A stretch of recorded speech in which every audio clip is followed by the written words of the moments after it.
शुरुआती लाइफ के बारे में ही है, आपके अर्ली डेज़ के बारे में, जब आपने अपने करियर की शुरुआत की थी, उस समय का दौर कैसा था? कुछ उस समय की बातें हों, कुछ मेमोरीज़, कुछ यादें आप हमारे साथ, हमारी ऑडियंस के साथ शेयर करना चाहें तो प्लीज़। मैं आपकी बात के उत्तर में इस एक छोटे से शेर से शुरुआत करना चाहता हूँ। मैं अकेला ही चला था जानिबे मंजिल, मगर लोग साथ आते गए, कारवां बनता गया। अब ये शुरुआत जो हुई कारवां की, सन था 1966, जब मैं दिल्ली से अपनी एजुकेशन कंप्लीट करके पूना फिल्म इंस्टीट्यूट में मैंने दाखिला लिया। उस वक्त that was the second course of film and television institute का, एक्टिंग का। मेरे साथ जो लोग थे उसमें मेरे सीनियर थे सुभाष घाई, और मेरे साथ थी एक बहुत पुरानी हीरोइन थी जो आज भी हैं ऑफ कोर्स, रेहाना सुल्तान। तो फिल्म इंस्टीट्यूट का जो मेरा कोर्स था वो 2 साल का कोर्स था। अभी उस 2 साल का कोर्स के अंदर ये होता था कि भाई आप सुबह उठिए, योगा करिए, योगा करने के साथ आप इंडियन डांस भी सीखिए, आप भरतनाट्यम भी सीखिए। बड़ा हमको अजीब सा लगता था कि भाई ये भरतनाट्यम या तिग्दा थई, ये अब हम मर्द लोग कैसे करेंगे। लेकिन आहिस्ता आहिस्ता बाद में मुझे इस बात का एहसास हुआ कि वाकई एक कंप्लीट एक्टर बनने के लिए बहुत सारी चीज़ों की ज़रूरत होती है, जिसमें से भरतनाट्यम तो एक डांस है, वो आपकी पूरी बॉडी में एक रिदम देता है, एक मूवमेंट देता है, फ्लेक्सिबिलिटी देता है, और आपको इस मुकाम तक ले आता है कि आप कम से कम उस मूवमेंट, बॉडी फ्लेक्सिबिलिटी से अपने आप को रोज़ की दिनचर्या में अच्छी तरह से उस चीज़ का इस्तेमाल कर सकें। हमारे यहाँ स्विमिंग भी होती थी, स्वॉर्ड फाइटिंग भी होती थी, ड्राइविंग भी होती थी। तो फिल्म इंस्टीट्यूट का जो पहला साल था वो एक वाकई बड़ा मज़ेदार, इंटरेस्टिंग था। लेकिन तब का एक मैं छोटा सा किस्सा सुनाता हूँ आपको। दिक्कत ये थी कि जब हम दिल्ली से निकल के पूना इंस्टीट्यूट पूना में आ गए, तो वहाँ पर कोई रहने की कोई जगह नहीं थी। ना तो कोई ऐसा कोई हॉस्टल था, ना कोई और ऐसे इंतज़ामात थे कि हम जहाँ के रह सकें। तो वहाँ पर एक स्टूडियो था, स्टूडियो नंबर 5, अगर इफ़ आई रिमेंबर करेक्टली। तो स्टूडियो नंबर 5 पूरा बहुत बड़ा विशाल ऊंचा सा स्टूडियो था। उसके अंदर उन्होंने जैसे कहा कि जैसे वो रेलवे प्लेटफॉर्म पे होते हैं ना, ये आप अपने ट्रंक लगा लीजिए, बिस्तर को गोल कर लीजिए, रात पड़े बिस्तर को खोल लीजिए और सो जाइए। अब इतने बड़े स्टूडियो के अंदर हम सिर्फ उस ज़माने में 3 लोग थे जो अभी एडमिशन लेके एक्टिंग कोर्स में आए थे।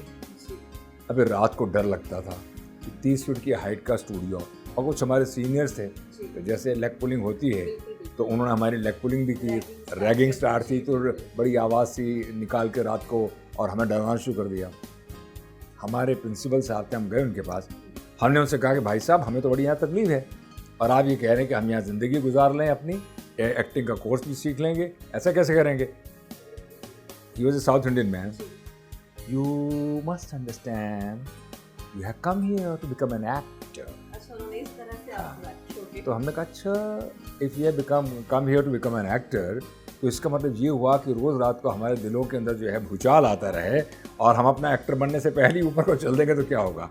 बट अल्टीमेटली वी रियलाइज कि जैसे कॉलेजेस में रैगिंग होती है, it was a part of ragging actually, but to a certain extent.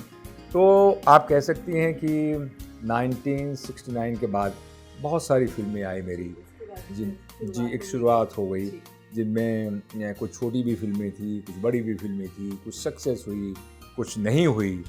तो जो फिल्में जो ज़्यादातर जो मुझे याद है, जैसे जो मेरी फिल्में बहुत अच्छी चली, वो फिल्में थी मनोज कुमार साहब की रोटी कपड़ा और मकान, देवानंद साहब की हीरा पन्ना, डार्लिंग डार्लिंग। तो मुझे फिर कुछ ऐसे मजे हुए लोगों के साथ काम करने का मौका मिला कि जिनसे मैंने बहुत कुछ सीखा।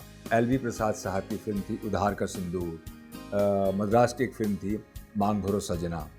तो इतने सारे लोगों के साथ जो एक नई जर्नी हुई, उसके अंदर से पूनम यूँ कहें कि कुछ चंद यादें हर इंसान के दिमाग में रह जाती है। बिल्कुल, वाकई में सुनहरी यादें हैं आपके उस गोल्डन एरा की जो आप शेयर कर रहे हैं हमारे साथ। जी। तो उन सुनहरी यादों में मैं कुछ मुख्तलिफ लोगों का नाम लेना चाहूँगा। और उनके साथ जुड़े हुए छोटे छोटे इंसिडेंट्स हैं जीवन के, जैसे देवानंद साहब। देवानंद साहब a man of energy, passion, zeal, enthusiasm, मतलब उत्साह इतना होता था कि हमें शर्म आती थी कि देव साहब को देखते कि देव साहब, उस वक्त भी उनकी उम्र थी कि उतनी उम्र में भी वो हमसे ज़्यादा तेज़ चलते थे, ज़्यादा भागते थे। मुझे याद है बेंगलोर में हम लोग शूटिंग कर रहे थे, जीनत अमान, मैं, देवानंद साहब और एक जीवन साहब, हमारे बहुत पुराने मशहूर एक्टर रहे, रहमान साहब, हम सब लोग थे। तो हम लोग शूटिंग कर रहे थे, बेंगलोर में पहाड़ियाँ थी, I think I am forgetting the name actually. वहाँ पर हमें क्या होता था कि शूटिंग के लिए ऊपर जाते थे, तो जब लंच टाइम होता था तो देवानंद साहब जो थे लंच टाइम में, come on boys let's go down, Dev साहब पहाड़ी से सीधा नीचे आए खाना खाने के लिए और फिर दोबारा पहाड़ की चोटी में चढ़े शूटिंग करने के लिए। So what you have to Dheeraj, you are a young man. अरे देव साहब यंग मैन तो है, लेकिन खाना खाएंगे और खाना तो वहीं खत्म होगा, उसके बाद काम भी करने हैं। मगर देव साहब का जवाब नहीं, वो पहाड़ी से खट खट खट खट नीचे उतरते थे, नीचे आते थे और खाते क्या थे आपको बताएं, शुगर केन, गन्ना। गन्ने को अपने दांतों से तोड़ते थे और वही गन्ना खाते खाते फिर ऊपर आ जाते थे। तो एक दिन मैंने अटेम्प्ट किया तो सेकंड में कहने देव साहब ये गन्ना और ऊपर नीचे उतरना आप ही को मुबारक हो, I am not interested. But let me tell you he was a wonderful man. वो एक ऐसे इंसान थे कि जिनकी जितनी तारीफ की जाए कम है। देवानंद साहब में ह्यूमैनिटी का एंगल बहुत था। वो ये समझते थे कि अगर सामने वाला आज बहुत बड़ा स्टार नहीं है और मेरे साथ काम कर रहा है, तो वो हमेशा उसको अपने लेवल, अपने कद के बराबर मानते हुए चलते थे। कभी ये नहीं कहते थे कि नहीं नहीं नहीं, अरे भाई तुम जो हो अभी तो बहुत बड़े स्टार नहीं बने हो, मैं बहुत बड़ा स्टार हूँ।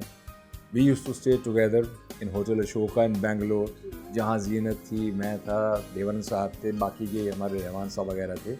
तो that was a greatness of that man. बहुत कम लोगों में मिलता है।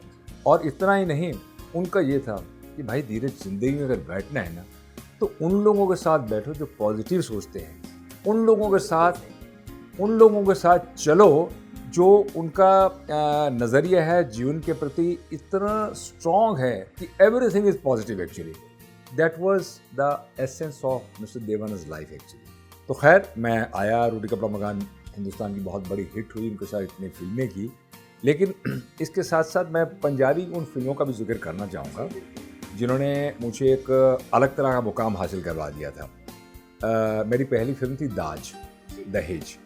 मैंने 3 साल में, जहाँ तक मुझे याद आता है, 21 फिल्म्स, 21 फिल्में एज ए हीरो करी, पंजाबी फिल्में।